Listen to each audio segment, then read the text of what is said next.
Intinya jangan jadi orang yang kayak misalnya kita lagi karaoke bareng, dari 10 lagu, ente nyanyi 8 lagu. Waduh, itu tidak akan diajak nongkrong di mana-mana.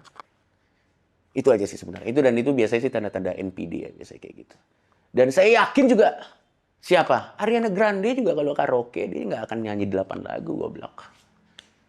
Dan sebenarnya intinya teman-teman kalau lo lagi bersosialisasi sama banyak orang, mungkin rule of thumb yang paling gampang adalah lo harus bisa baca pola sih. Baca pola setiap orang di tongkrongan lo. Kayak misalnya contoh temen lo si A kalau misalnya lagi marah sifatnya kayak gimana. Temen lo si B kalau kita bahas apa yang bikin dia bete gitu. Atau misalnya temen lo si C kalau kita udah kebanyakan ngomong body language-nya kayak gimana. Karena semakin lo paham pola-pola ini, akhirnya lo akan tahu kapan waktunya berhenti berbicara dan kapan waktunya untuk switch ke topik yang lain, sehingga akhirnya kehadiran lo di tongkrongan itu bisa dinanti-nanti dan setiap grup jadi ada lu-nya. Karena menurut gue tanda lu nggak asik adalah ada satu grup yang nggak ada lu-nya.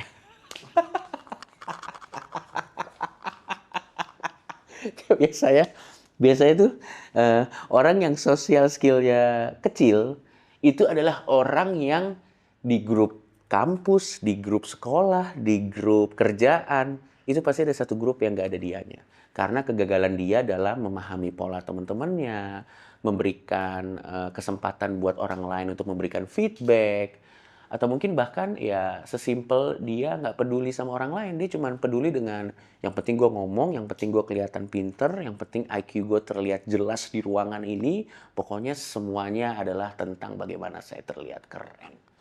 Hindari jadi orang kayak gitu, karena menurut gue pada akhirnya pinter itu tidak akan berguna kalau lo nggak asik teman-teman. Menurut gue pada akhirnya yang bikin kita bisa maju dan jauh di pekerjaan kita adalah saat kita asik.